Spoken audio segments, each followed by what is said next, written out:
This is an MSNBC special. Brian Williams reports the Tony Blair interview. If you knew it all today, WMD threat wasn't there, what was going to happen in the aftermath, no plan for follow-on strategy, would you make the same decision to go with President Bush? I would make the same decision to remove Saddam, yes. Did you in fact say to him, as was reported in the Bob Woodward book, I'm with you till the end?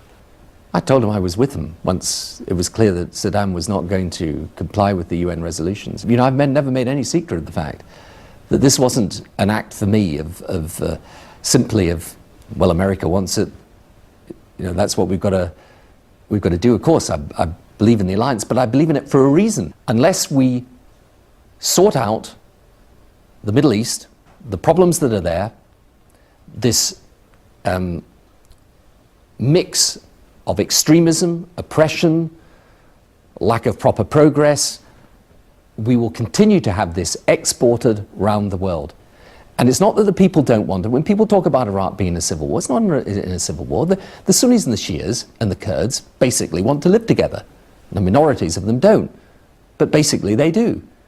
What's being tried in Iraq is by the most vicious and evil terrorism, literally driving car bombs into the middle of crowded markets, not caring who you kill, to create the sectarian hatred that makes the country ungovernable. I know it's difficult because people want to see success, and what they see at the moment is nothing but difficulty. And I understand that. But it is important to ask ourselves, why is it difficult? And, you know, I look around the Middle East at the moment, I see what happened in Lebanon, right, where you can argue about how Israel reacted, and there's an argument going on in Israel now, which of course is a democracy in the Middle East. But let's never forget how it started. It started with a completely unprovoked attack by Hezbollah, precisely to try and provoke that type of reaction. You look at the Palestinian issue today, which in my view is of central importance, the Israel-Palestine issue for the future. Why is it being made difficult? It's being made difficult because there are people deliberately going into that situation and making it difficult. Every time you get near the chance of some progress, they go and commit another terrorist act. That's what we're up against. And we have to fight it, I'm afraid. And it's difficult for our publics. They're a long way away from these places. They kind of look at it. They're living comfortable lives here. They say, what on earth are we doing? Getting involved in all that. But I'm afraid this is where September the 11th made the difference to me. After that, I realized we couldn't afford to say, we'll stick out of it. Because it came, in my mind, onto our streets. Because I don't ever think they attacked America because it was America. They attacked America because it was the most powerful representative of what we believe in. Even though you yourself believe there were greater WMD threats on the planet other than Saddam Hussein, and now we know what a comparatively small threat he was this truly your priority too?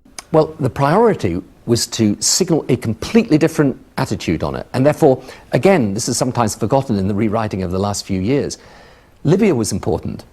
And Gaddafi has since, and we have a completely different relationship with him now, given up any WMD ambitions. Mr. Prime Minister, you allow news coverage of the coffins coming back from the war. Often it's people you've seen leave Sandhurst to go off and do their job in combat. Americans aren't allowed to see, generally, the pictures of returning coffins. What emotion are we being deprived of, in your view? Well, I think it's up to you in America as to how you want to handle these things, but I don't think anyone's in any doubt about the emotion and the grief and the anguish and the hurt. To lose your armed forces, particularly on the scale that we have in these last few years, is not something either of our countries is used to. And it's very tough and very difficult.